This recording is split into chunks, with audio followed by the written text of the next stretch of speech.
I've built a chest for Kayra. You can see it here. It has a battery in it and a switch for the controller so that you can switch off the controller by itself. And then here's the user button. If you press it shortly, it will do an animation that you stored. And if you long press it, then it's switching over to the tethered mode.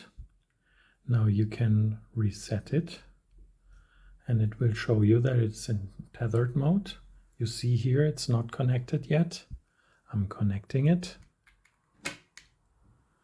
and the PC is detecting it, so I can connect here, go to the pose, edit the pose and move the servos using the PC.